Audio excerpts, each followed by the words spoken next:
Hey, yo, what's up, YouTube, man? It's your boy, Ashton Jackson. And in today's video, man, we're going to be talking about the Dallas Cowboys' first game, and their first game schedule has been leaked, and we are going to be going up against the Philadelphia Eagles September 4th, that first Thursday of the season. So before we hop into the video, I would appreciate if you guys would like the video, subscribe if you're new, comment, and share my video with anyone who you think will enjoy my content.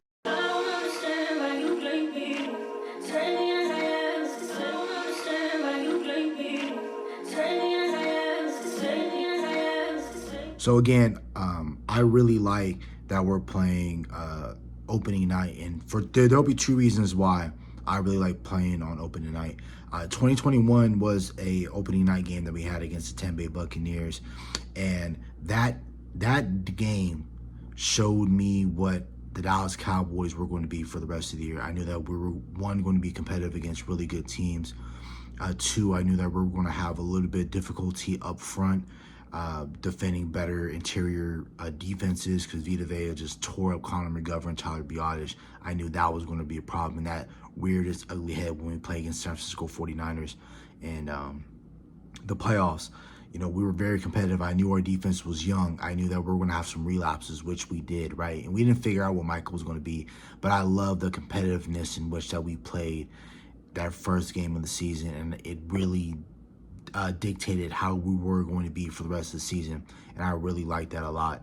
Number two, the reason why I like the Dallas Cowboys to play on Thursday nights is because, or just play, if it was up to me, if I was the commissioner, the Dallas Cowboys would play every single opening night game. Why? Because I want a Super Bowl banner dropped in front of their faces every single year to let them know how far they are away from actually winning a Super Bowl. So every single year they don't go to Super Bowl, or they go to Super Bowl and they don't win it, they will play every single Thursday, because I want a banner dropped in their face to let them know how far they are away from actually playing in February. And we don't play this game for Pro Bowls. I'm not making YouTube content and trying to figure out, staying up late at night crunching film and things like that to talk about, oh man, I can't wait, let's find out ways to get these guys to be Pro Bowls. Nah, we're trying to play in February and play in the Super Bowl. So for me, that's what I would do. Every single Thursday, have Dallas Cowboys play and drop a banner in their face, no matter how good their team is or bad or whatever, because you're going to talk about us regardless. But I'm really happy that we're going to be playing against the Philadelphia Eagles. It's F Philly. I don't eat no Philly cheesesteaks. I have no new era caps in Philadelphia in my house at all. So can't stand Philly at all, and it's likewise, and it's both ways with the content creators and the fans and everything like that. So it's, you know, it's respect for those guys, those content creators, but you know what I mean? Like, when it comes for just our teams, it's F them, it's F us, and that's how it is. We won't be playing them at the link. So, you know, we don't play that well at the link. But I really like the matchups and the storylines, because really it's going to be a team that, you know, won a Super Bowl in 2017, tore it all down, basically in the rebuild, built it back up, got to 2 other Super Bowls, won a Super Bowl, all before the Dallas Cowboys can even get to the NFC Championship game. So I already know the jokes that are going to go on with there. And, you know, I love that George Pickens is going to be there if we're healthy. And if the Dallas Cowboys make one more move, what is that one more? Because the Dallas Cowboys and Jerry Jones and Stephen Jones did say that we're working on 2 substantial trades. One was George Pickens. We already saw that. What does the second trade look like? Does it look like for another one tech? I think that's what the next play is going to be, because when you look at that room, how we looked at wide receiver, we said, I don't like Jalen Tolbert being our wide receiver. You know, I don't like the idea that they're trying to pitch to us that the wide receiver 2 is going to be Jalen Tolbert or Jonathan Mingo. But we said with one tech, how it's similar to one tech right now, right? You know, we normally didn't feel comfortable with the wide receivers. Now we got George Pickens. Now we feel a lot better about the wide receiver room. One tech, I like it with Mozzie Smith. I like it with Jay Tuia. It's cool. You got Tommy Aking Basote from Maryland. No, you guys got a couple of nose techs, right? But I will feel a lot better if we had maybe a DeForest Buckner. I would feel a lot better about the interior of your defensive line and about your defense overall if you had a real nose tech in here that can play in 2 gap and stop the run and occasionally bring you a pass rush. I would feel a lot better. So I think if they make another substantial trade, I can see it in the one tech room.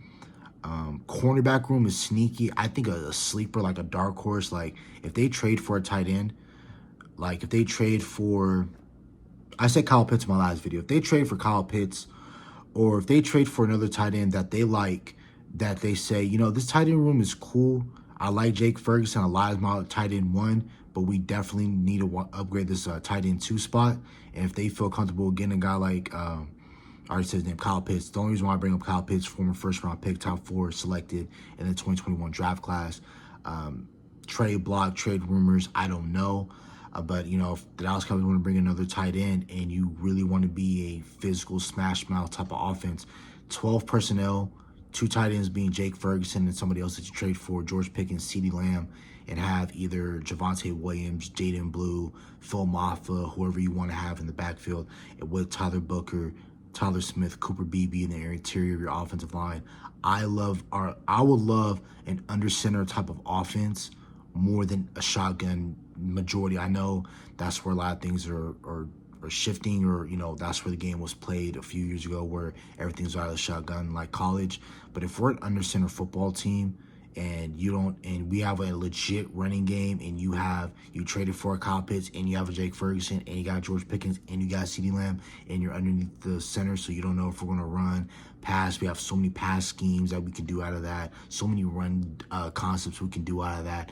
So it would be crazy if we traded for a tight end as like a sleeper type of move. We gave up like a late round pick to get a tight end that would fit really well with this offense.